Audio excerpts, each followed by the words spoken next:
Hi, I'm Lori from Wellness, Health, and Hope, and I'm here to talk to you about how to use essential oils in your garden. Gardening has been around since the very beginning of time, and there are lots of ways to garden. There's gardening in containers, there's gardening in raised beds, there's farming, there's gardening in the ground. It just depends on what works for you and what your yard is like. We live in Central Oregon, so deer will eat anything and everything, so I tend to like to fence off my gardening areas, use raised beds and containers. And currently, because we still live where there's the risk of frost, I have put all of my plants, I started my seeds like this, and they stay in my sunroom at night. I do bring them out during the day now when it's beautiful and they get sun. And then once the risk of frost is over, I start to get them into the ground. Let me show you.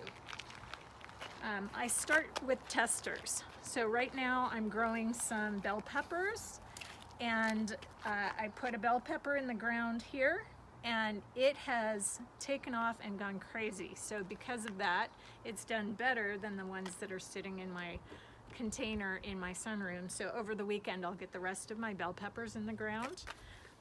This is a melon. It also has done better out here than it is currently doing inside. So I will get the melons in the ground over the weekend.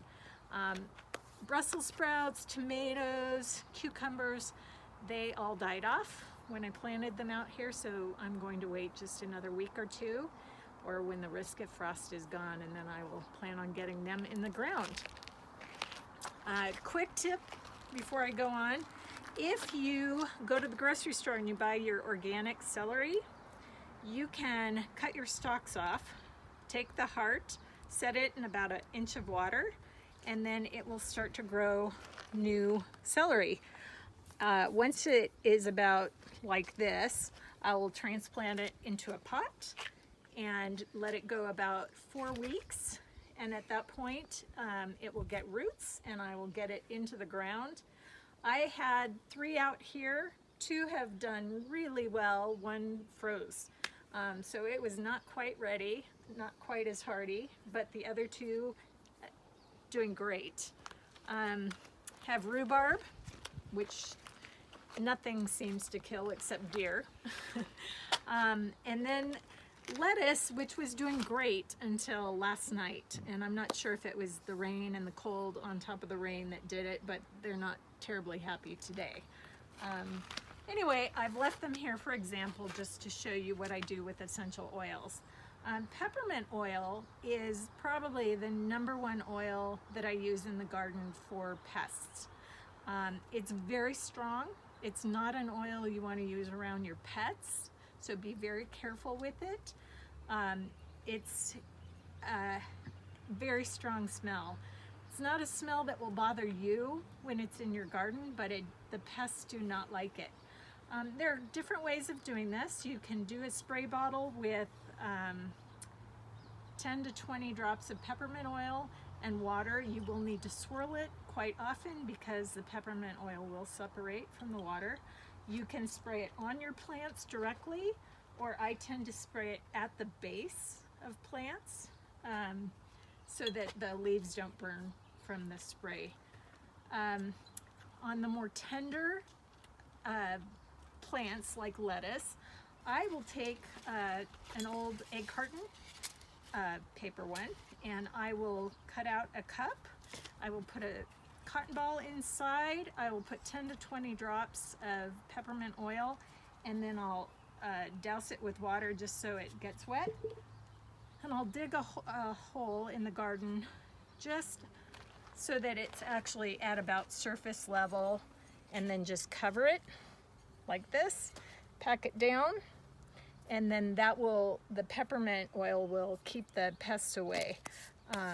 But again, you can also spray it at the base of your plants, which is really nice. It will keep aphids, ants, spiders, mosquitoes, flies away, which is wonderful. great, easy way to do it. While we're standing here, another pest in the garden is birds, and of course I would never want to hurt a bird.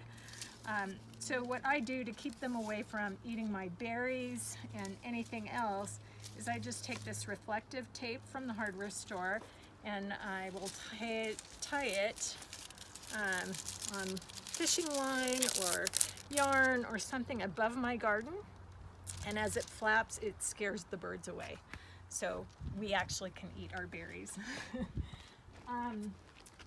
If you have slugs or snails, the best way to keep them away is by taking eggshells and breaking them up and putting them into your soil. That will keep them away. It's also really good for your soil anyway. It puts nitrogen and calcium into your soil, so great for the soil.